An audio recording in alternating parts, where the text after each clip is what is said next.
کچھ دنوں سے سوشل میڈیا پر بحث چل رہی ہے لال بچھڑے کی لال گائے کی۔ تو میں نے سوچا میں بھی اس حوالے سے کوئی اپنی اظہار پیش کروں آپ کے سامنے۔ تو یہ جو لال گائے کا جو اس کی ہسٹری ہے وہ حضرت موسیٰ علیہ السلام سے چلتی ہے۔ حضرت موسیٰ علیہ السلام کے زمانے میں ہوا کچھ یوں کہ ایک شخص تھا، وہ کسی لڑکی سے نکاح کرنا چاہتا تھا، شادی کرنا چاہتا تھا، تو اس کا باپ راضی نہیں تھا، تو لہٰذا باپ کے راضی نہ ہونے کی وجہ سے اس لڑکی کے باپ کو اس نے کیا کر دیا، قتل کر دیا۔ قتل کرنے کے بعد اب پتہ کیسے چلے کہ قاتل کو کیسے ڈھونڈا جائے؟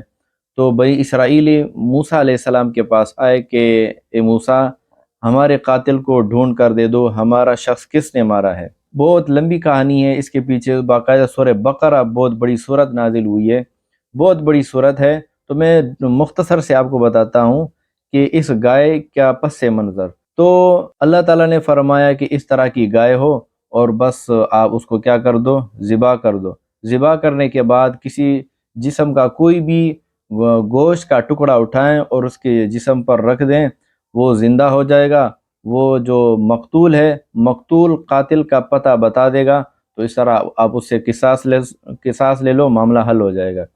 تو جیسے ہی اللہ تعالیٰ نے فرمایا کہ یہ والی گائے ہونی چاہیے، تو بنی اسرائیلی انہوں نے بہت بڑا مسئلہ بنا دیا کہ کیسی گائے ہو، اس سے ہل چلایا ہوا ہو یا نہیں چلایا ہوا ہو، کتنے سال کی ہو، کتنی عمر ہو، کیسی اس کی کھال ہو، کیسی اس کے رنگ ہو۔ یعنی کہ بنی اسرائیلی شرائط بڑھاتے گئے تو اللہ تعالیٰ نے بھی ان کے لیے مسائل بناتے گئے۔ آخر کار پھر گائے کو ذبح کر دیا۔ پھر اسی طریقے سے گوشت کا ایک ٹکڑا اٹھایا اس گائے سے جو کہ ذبح کیا تھا، ذبح کرنے کے بعد اس مقتول کی جسم پر رکھ دیا۔ مقتول کی جسم پر رکھنے کے بعد وہ شخص جو تھا زندہ ہو گیا مقتول، اور اس نے قاتل کا پتہ بتا دیا، اور اس طرح قاتل سے اس سے قصاص لیا گیا۔ تو یہ تھا مختصر سا ایک پس منظر۔ تو اس طرح جو بنی اسرائیلی ہیں 9 مرتبہ کر چکے ہیں، موسیٰ علیہ السلام کے زمانے سے لے کر پہلی مرتبہ اور اس دور تک بنی اسرائیلی جو ہیں، اسرائیلی 9 مرتبہ اس طرح بچڑے کی قربانی دے چکے ہیں، گائے کی قربانی دے چکے ہیں۔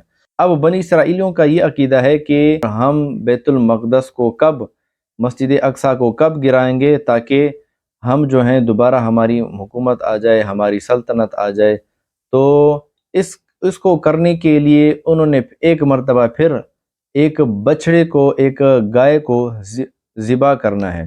تو اس لیے ان کو 4 گائے ملی ہیں ٹیکساس سے، امریکہ کے شہر ٹیکساس سے ان کو ستمبر 2022 میں ان کو 4 گائے ملی تھی، جو کہ اپریل 2024 میں یہ 3 سال کی ہو جائیں گی۔ تو قربانی کے لیے جس طرح ہمارے ہاں اسلام میں بڑے جانور کے لیے 5 سال کا ہونا شرط ہے، تو اسی طرح یہودیوں کے ہاں وہ گائے جب ملیں گی ان کو، اور وہ لال رنگ کی ہوں، اور تو یہ لال رنگ کی گائیں ان کو ملی ہیں ستمبر 2022 میں، جو کہ اپریل 2024 میں وہ 3 سال کے ہو جائیں گے اور وہ ان کی قربانی کر دیں گے۔ تو یہ کئی عرصے سے یہ لال گائے کی تلاش میں تھے، بہت کوشش کی، نہیں ملے، لیکن ان کو ستمبر 2022 میں ان کو 4 لال گائے ملی ہیں، پراپر لال۔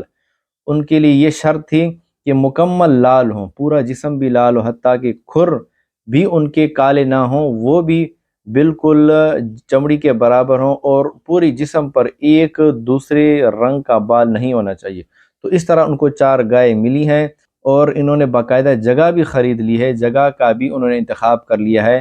اولیو ماؤنٹین اولیو جو ہے یعنی کہ یہ جو پہاڑ ہے بیت المقدس کی بالکل ایک پہاڑ ہے، وہاں پر یہ قربانی کریں گے، اور قربانی کرنے کے بعد اس جانور کو جلائیں گے، پھر اس راکھ کو پانی میں ڈالیں گے، اور راکھ کو پانی میں ڈالنے کے بعد اس سے نہائیں گے، جس سے ان کے گناہ دھل جائیں گے۔ اور اس کے بعد جو بھی ان کے ہاں مقرب لوگ ہوں گے جو کہ گناہ سے پاک ہو چکے ہوں گے، اس راکھ کے پانی سے نہانے کے بعد تب جا کے وہ لوگ جو ہیں بیت المقدس کو، مسجد اقصیٰ کو شہید کر دیں گے۔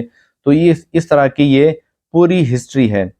تو میری اللہ تعالیٰ سے دعا ہے کہ اللہ تعالیٰ بیت المقدس کی حفاظت فرمائے۔ یہ جو میں نے آپ کو یہ تاریخ پیش کی ہے، یہ تھوڑی باتیں میں نے قرآن سے آپ کے سامنے رکھی ہیں، اور کچھ جو ہیں قیصر راجہ صاحب جو ہیں، جو کہ ملحدین کے خلاف ایک بہت بڑا کام کر رہے ہیں، تھوڑی باتیں میں نے ان کی لی ہیں۔